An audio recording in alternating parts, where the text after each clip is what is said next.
everybody, welcome back to my channel. Today, I'm going to teach you something that you've been asking for a while. I'm going to teach you how I pick up paint with my paintbrush from my palette and how I mix my paint right on the canvas. You've been asking for this. Here it is. Let's get to the video.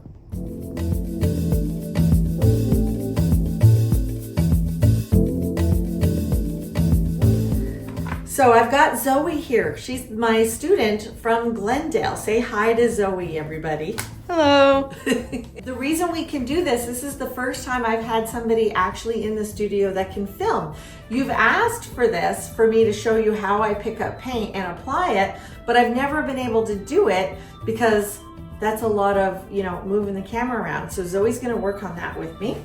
But the thing that I'm gonna try today, and this is a tip from a viewer. So we're trying it out and you may not know the answer if this tip worked or not by the end of the video because I probably won't use up all my paint, but someday I will get back to you and let you know.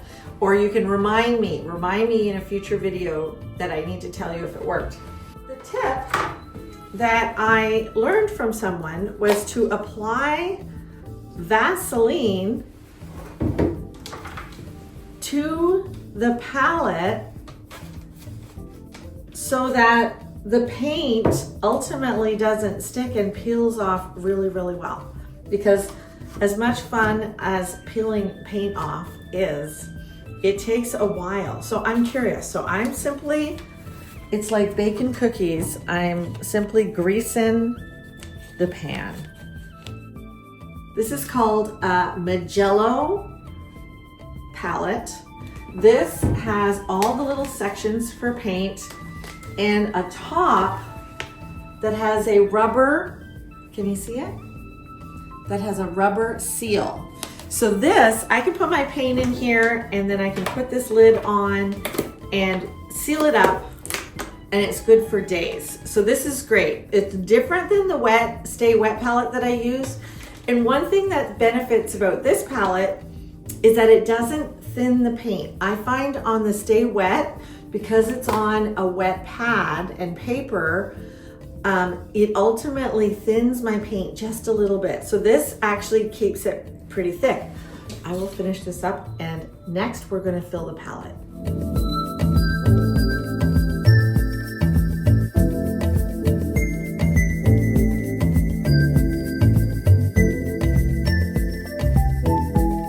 Okay, we'll see if that works. Now I'm just gonna load up my paint. Here's my drawers. They are full of paint. And I get my paint in tubes, but I also get them in tubs. And I always put my white and my green gold in the bigger, what would you call those, cavities? I was gonna say slots. Slots. Okay, so I'm gonna come right past you, Zoe, and I'm gonna grab a little palette knife because this is how I dig out the paint and then I slap it on. And try not to waste as much as possible, but in between digging so that I don't have to use a different palette knife for each thing. So green gold is my absolute favorite color. It is so great and I use a lot of it, so it gets a priority spot on my palette. So now I do not have a rhyme or a reason. I do tend to put a neutral gray up in the corner and then I put browns around there, and I find by the time I've used the palette for a little bit, I do get some muscle memory and I remember where the colors are. I don't tend to put the colors in the same spot. I do tend to put them beside each other, like warms and cools, but I don't have a system. So there are habits that I get into, and you probably have your own habits. What you'll find me putting on here is a mixture of golden, Liquitex heavy body,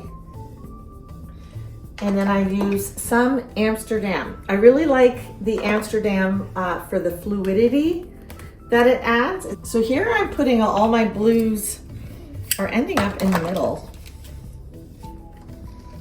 Oh, did you catch that? And I am not a person that likes to get my hands dirty.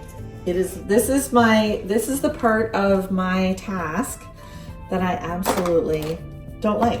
Okay, so we're back to the pots. This is a great nickel azo gold. I am almost out of it.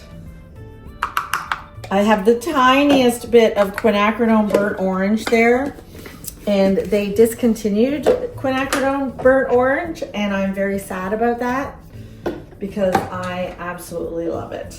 I also really, really love a Titan Buff. It's almost like an unbleached white. Love that color. I do love Indian yellow. That is gorgeous. And I like to put that with my quinacridones. And then I have a couple of yellows. Yellow is kind of, I've just determined it's not my favorite color to use. So I tend to, at the beginning when I'm building the palette, not to put the whole lot on the palette. And every once in a while I discover a new color, and this pink, this light magenta, I really like that. I'm finding it interesting because in this kind of painting, when I'm doing my landscapes, I don't use black. I don't use black in my acrylic painting at all. But since I started doing abstracts, I'm using black a lot. I don't know why. And I find the blues, I don't put blues on my palette too much with my abstracts either, but I do use a lot of turquoise and teals. I don't know if anybody can explain the psychology of that to me. They are welcome to. Oh, and okay, so this is a new brand. This is a Winsor & Newton brand. It seems to be the only one I use of Winsor & Newton. So now I'm looking for my dioxazine. Here it is. My dioxazine purple. Love this color. This mixed with teal is a gorgeous combination. Makes the perfect periwinkle. And I think I probably have all the colors that I use on my palette. So, all right, Zoe, let's go in close because so many people ask me, what are the colors that you use? And I'll go around and I'll just point them out with my very dirty hands now. I use mostly golden, some Liquitex, Amsterdam, and a Winsor & Newton. Winsor Blue by Winsor & Newton. This is a Sky Blue by Amsterdam. This is a light blue permanent by Liquitex. This is a brilliant blue by Liquitex. That's a light blue permanent by Liquitex. Cobalt teal and teal. Turquoise, these are all golden colors. Manganese, golden. Titan Buff. White. Did I say gray, neutral gray? And then Van Dyke Brown. I love the richness and darkness of the Van Dyke Brown. That mixed with these two colors mixed together make great rocks. A raw umber, golden again. Green gold by Golden. Hooker's Green by Liquitex. It's an olive light by Amsterdam. This is the precious quinacridone burnt orange. If any of you have quinacridone burnt orange and you would like to sell it to me, I will buy it from you. This is a gold nickel azo, Indian yellow, golden, golden again, magenta by Golden, alizarin crimson by Golden, cadmium red medium. I use the cadmium red hue to do all of my bases in my canvas. So, some of these words, Zoe. Diary Lied Yellow by Golden. A Cadmium Yellow Light by Golden.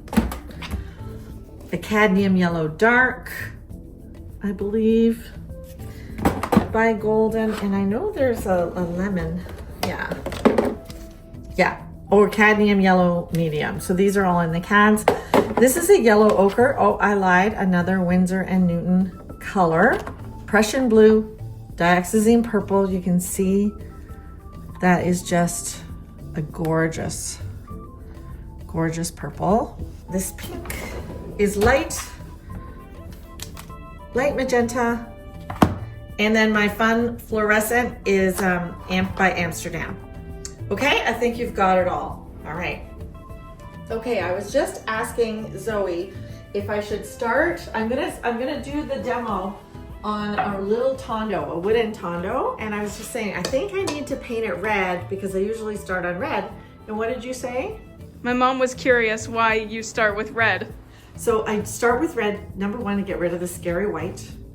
And number two, if you look at, here's a piece that I'm working on, and Zoe's gonna put together a video and I'll do a voiceover of this piece being painted. But if you look, Zoe, if you come in close, lots of red is peeking through. And I will use that, I will leave it, and it actually unifies the whole painting. So lots of red shows through. If white was showing through, it would just not look finished. So that's why we use red. So I'm gonna go ahead and paint one of these red, and then we'll do the demo, okay?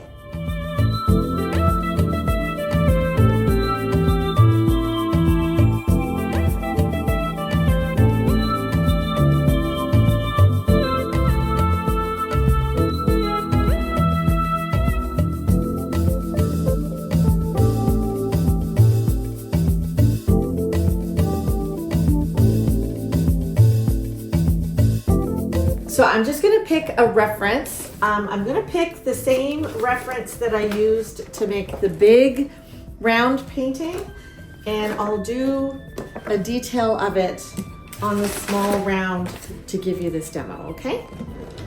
So I've got my palette, I've got my reference. Let's go over to the, I guess you call it, I still call it a canvas, right? I would. Now, an important thing with this wooden canvas is the top needs to be the top. I had used so much red on this that I was able to paint a second one. So you don't need to worry that the red is perfect. You see how you can see streaks, all of that. And now I've got my image. I'm gonna go really tight and do this kind of tree formation and these rocks right here. And I'll just draw in. I'm just kind of getting shapes. This is going to be a very kind of symmetrical with the main tree in the middle of the painting. And I'm just kind of building the sketch. Okay, and then this, I want the rock. This is where I'm at right here. If you can see that. And I'm gonna build, and I'm just getting ideas of where it is. Because it's, I always say, because it's not a portrait, it doesn't have to be exact, right? Nobody's gonna say, oh, that doesn't look exactly like that rock. Unless, of course, you were hiring me to do a commission of that rock. Then I would want it to kind of look just like that rock. Okay, we got some other trees over here, and we've got some background that's gonna happen. Okay, now I'm gonna get a fine brush and paint in the sketch. Next step, I just use my Aziliran Crimson, really watered down. This is the most water I ever use with paint. And I will kind of sketch in and just solidify my drawing. And the reason I do this is because if I didn't, I might lose my chalk drawing. And also, I find that the chalk isn't as slippery as the paint, and I really love the painting aspect and how it just slides. Whereas the chalk, it's a little gritty.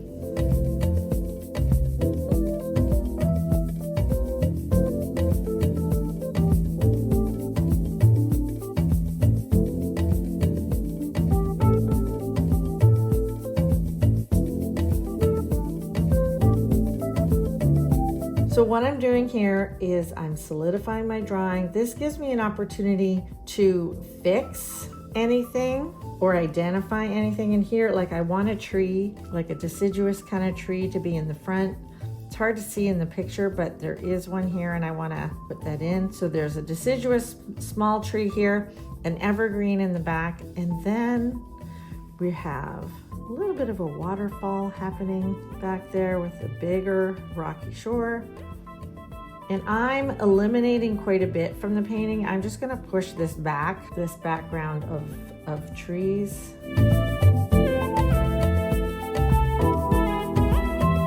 So we've got this waterfall, rushing water kind of happening, just to indicate. I'm gonna let that dry for a few minutes. Okay, so here, I just told Zoe, you're gonna be filming my paintbrush picking up paint and then me down and putting the paint on the painting. And I'm a little nervous because I have to talk this through. Usually this is the part that you just watch me do and I don't have to think about why I'm doing it. But the whole skill I'm trying to teach you today is picking up multiple colors of paint on your brush and mixing them on your canvas, okay? Today I'm not talking about necessarily color choices or darks or lights. I'm simply showing you this one skill. I think that'll make it easier for me to not be nervous while you're watching me do this. Okay, let's go to the canvas. All right, so we've got my palette and I usually start with the darks. So I pick up this turquoise, see that? And then I pick up a little of this green and I might pick up a little of the teal. So they're all on there. I'll pick up a little more green. So those are all on the brush. So over here, I mix it right on the canvas. And I let all of these little lines live. I don't mix them away. All right, I'm gonna go pick up a little more teal and the green. And look at that, isn't that gorgeous? And the burgundy paint isn't quite dry, so it's making a little bit of a purple in there. So let's go again. So I'm using the side of my brush. This is about a 1/2 inch square, and I'm simply mixing right on the canvas. Okay, so now I'm gonna, without cleaning my brush, do you see there's still the dark and the teal? I'm gonna do, this is kind of like a little birch tree, and I want it to be fall. So I'm gonna pick up a little more green. I'm picking up this Titan Buff, and then I might hit the Indian Yellow. So do you see all the paint on that brush there?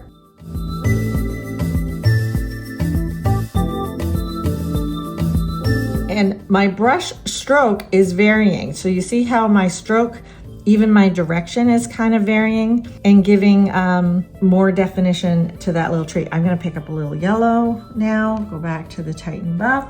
And this is where I'm like, oh, what if they ask me why I'm choosing those colors? That is not what I'm doing today. I'm not teaching you why I'm choosing those colors today. I'm just teaching you how I'm doing it. So, okay, I want that to be a little lighter. Let's use a little white. There we go. Okay, so we've just built another tree and I've left the burgundy lines right now for the tree branches. And I'm gonna pick up a little bit of white and this and use the side of my brush. I just built a little birch tree. You see that? Now let's go back to the green and the turquoise again and the teal, and we'll do a tree. And I want this to be darker because it's in behind. And we'll do a tree back in here. And again, I'm mixing the color and twisting and turning my brush. If you're looking, I'm twisting and turning my brush. And as I twist and turn, you're getting different parts of the paint hitting the canvas And every little striation in there is a branch.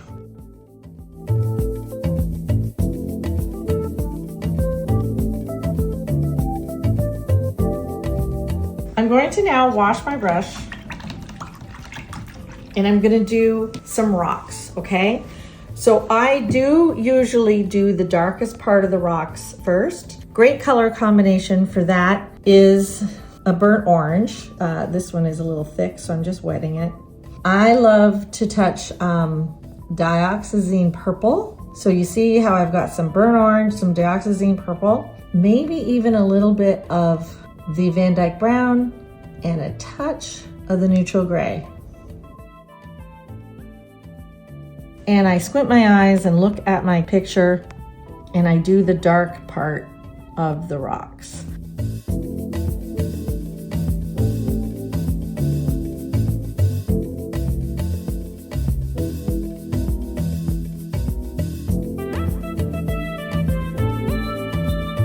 Oh, we've got lots of purple showing up here. So I'm gonna go back and get a little more brown, Van Dyke brown, and just mix that in.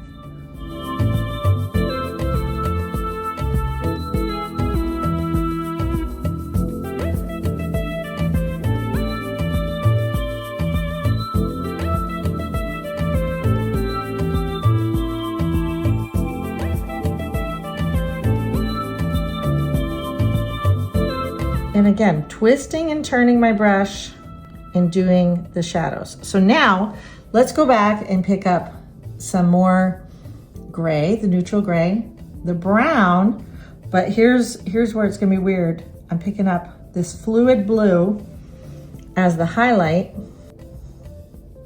and I'm simply mixing the paint on the canvas.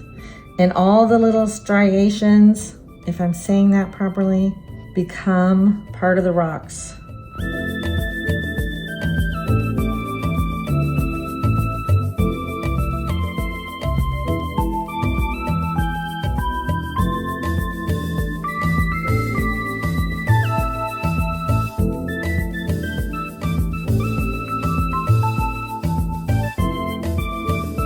And here, the burnt orange that's on it is starting to come out now that I'm using up the paint that I had picked up. And if I squish my brush in and twist it and turn it, I get a little more of that.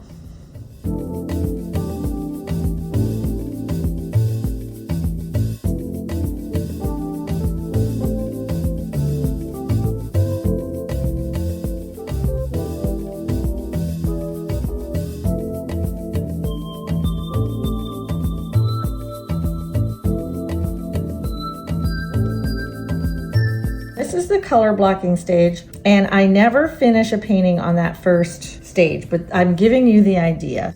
And just again, I've not washed my brush. I'm using all the paints because right at the base of those rocks, it's going to be a little dark where it hits the water.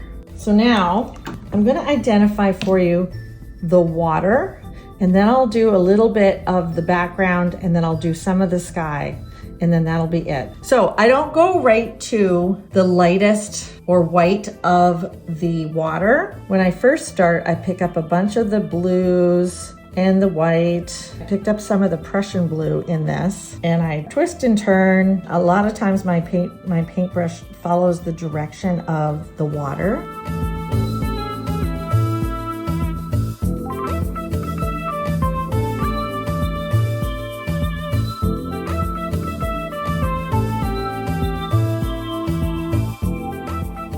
Here I'm picking up blue again, maybe some of this blue, a whole bunch of different blues, and just allowing them to mix on the canvas. And anything that they create is great. It'll create shadows and highlights, and where water is gurgling and bubbling, pick up a little darker blue. Okay, does that make sense? Mm-hmm. Happy little accidents, as Bob Ross said. That is exactly. Happy little accidents. When I look at the picture, I see some greens and yellows and things inside the picture. So now I might pick up a little bit of teal and a little bit of the Indian yellow. Yellow and blue make green.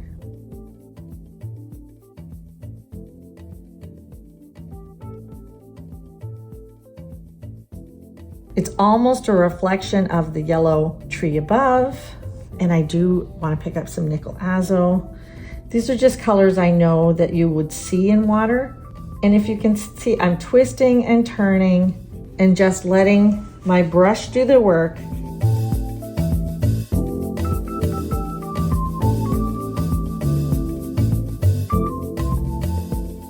Now we've got a rock formation, we've got a tree. So now I want to do this background bit and I want to push it back. So I kind of want it to be purple-ly, and I just love a dioxazine purple and a teal mixed together and touch the Titan, and I'm gonna get the most gorgeous periwinkle, and I'm just creating that back bank of tree line.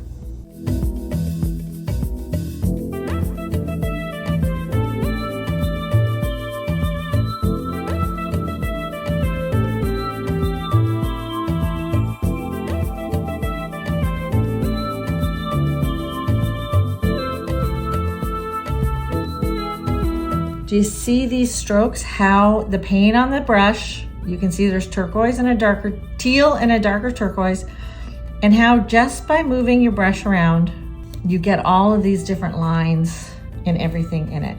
And I'm building branches almost, like wherever it gets hit start, oh, let's build some trunks. Definitely Bob Ross. I'm channeling Bob Ross, aren't I?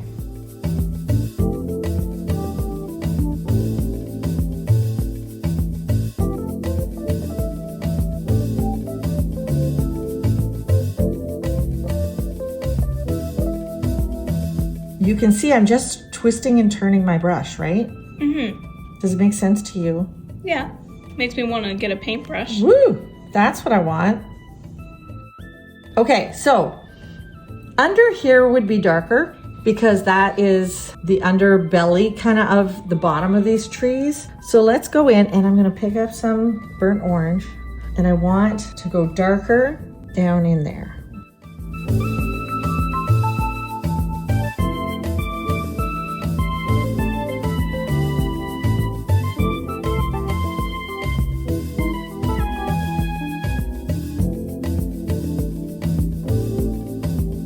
Doing this darker layer, popped it forward into that background. And if I want to push this section back a little bit, I'm going to come in, I'm going to go even lighter where it hits the foreground.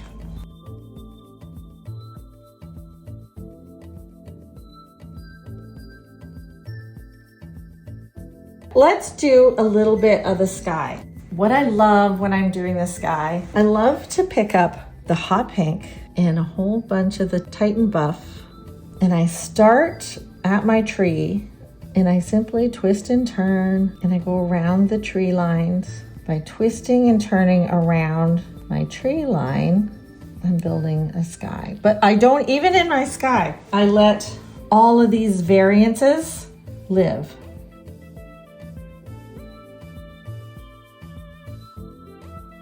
All of that is simply not mixed, and I love it. I love how that little hot pink from the brush left a big reservoir there. If this paint is still wet and it blends in, hey, that's great.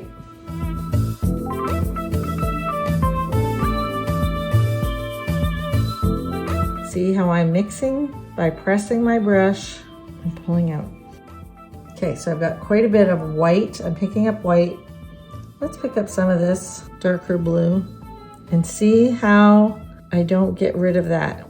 And it creates life. It just makes a sky that is alive.